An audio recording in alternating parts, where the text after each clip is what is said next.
നമസ്കാരം. ഈ ക്രിപ്റ്റോ കറൻസിയുടെ പേരിൽ ഇപ്പോൾ ഹാക്കർമാർ നടത്തുന്ന തട്ടിപ്പുകൾ വ്യാപകമായി മാറുകയാണ്. നിത്യേന എന്നോണം ഇപ്പോൾ ഇത്തരത്തിലുള്ള വാർത്തകളാണ് പുറത്തു വരുന്നത്. കഴിഞ്ഞ ദിവസം ഉണ്ടായ ഒരു ഞെട്ടിപ്പിക്കുന്ന സംഭവം, ഒറ്റ രാത്രി കൊണ്ട് ഇന്ത്യയിലെ ഒരു ക്രിപ്റ്റോ കറൻസി എക്സ്ചേഞ്ചിന് നഷ്ടമായത് 300 കോടിയിലധികം രൂപയാണ്. ഹാക്കർമാർ ഒറ്റ രാത്രി കൊണ്ട് ഇത്രയും വലിയ തുകയാണ് തട്ടിയെടുത്തത്.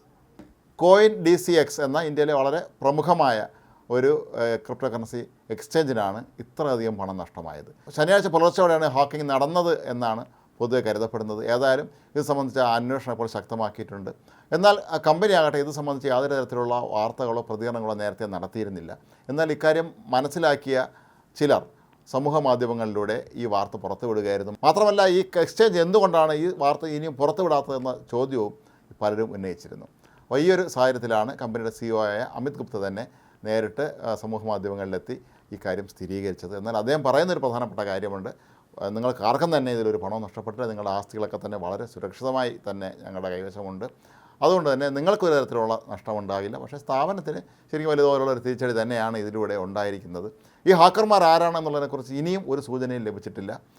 കഴിഞ്ഞ മാസം ഇറാനിലെ വളരെ പ്രമുഖമായ ഒരു ക്രിപ്റ്റോ കറൻസി എക്സ്ചേഞ്ചിനും ഇത്തരത്തിലുള്ള വലിയ തോതിലുള്ള തിരിച്ചടി ഉണ്ടായിരുന്നു.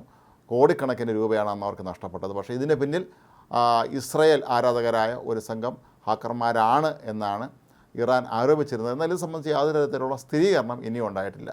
ഈ കഴിഞ്ഞ 2 മാസങ്ങളിൽ, അതായത് ജൂൺ ജൂലൈ മാസങ്ങളിലായി ഇത്തരത്തിൽ നിരവധി സംഭവങ്ങളാണ് ഇപ്പോൾ ഉണ്ടായിക്കൊണ്ടിരിക്കുന്നത്.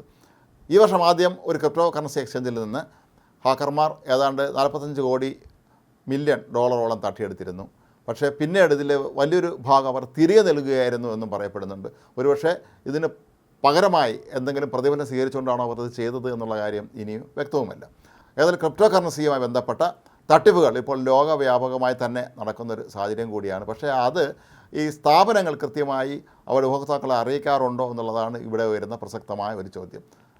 അത് അവരെ അറിയിച്ചില്ലെങ്കിൽ അത് അവരോട് കാണിക്കുന്ന നീതികേടാകും എന്നാണ് സമൂഹ മാധ്യമങ്ങളിൽ ഇപ്പോൾ പലരും നൽകുന്ന സൂചന. ക്രിപ്റ്റോ കറൻസിയിൽ ധാരാളം പണം നിക്ഷേപിച്ച ഒരുപാട് ആളുകൾ ലോകത്തെമ്പാടുമുണ്ട്. അവരെ സംബന്ധിച്ചിടത്തോളം അവർ വിശ്വസിച്ച് ഏൽപ്പിക്കുന്ന ഈ പണം അവിടെ സുരക്ഷിതമാണ് എന്ന് ഉറപ്പുവരുത്തേണ്ട ബാധ്യത സ്ഥാപനത്തിൻ്റെ കൂടെയാണ്. ഹാക്കർമാരെ പരമാവധി ഒഴിവാക്കിക്കൊണ്ട് ഇതിനെയൊക്കെ തടയാനുള്ള സംവിധാനങ്ങൾ ലോകത്തെ എല്ലാവിധ സാമ്പത്തിക കാര്യങ്ങൾ നോക്കുന്ന സ്ഥാപനങ്ങൾക്കും ഉണ്ട്. എങ്കിൽ പോലും ചിലപ്പോഴെങ്കിലും ഈ മേഖലയിൽ ഉണ്ടാകുന്ന വലിയ വലിയ മാറ്റങ്ങളുടെയൊക്കെ തന്നെ ഫലമായി, അല്ലെങ്കിൽ പുതിയ ഗവേഷണങ്ങളൊക്കെ തന്നെ ഫലമായി ഈ ഇത്തരം തട്ടിപ്പുകാർ അവർ എവിടെയും നുഴഞ്ഞു കയറി ഏത് രൂപത്തിലും വേഷത്തിലുമൊക്കെ എത്തി ഈ പണം തട്ടിയെടുക്കുന്നത് ഒരു സ്ഥിരം പതിവാണ്. സൈബർ ലോകത്ത് ഇത്തരത്തിലുള്ള കുറ്റവാളികളുടെ എണ്ണം വൻതോതിൽ ഇപ്പോഴും വർദ്ധിച്ചു വരുമ്പോഴും ആളുകൾക്ക് പക്ഷേ ക്രിപ്റ്റോ കറൻസിയോടുള്ള താല്പര്യം കുറയുന്നില്ല എന്നുള്ളതാണ് ഏറ്റവും പ്രധാനപ്പെട്ട കാര്യം.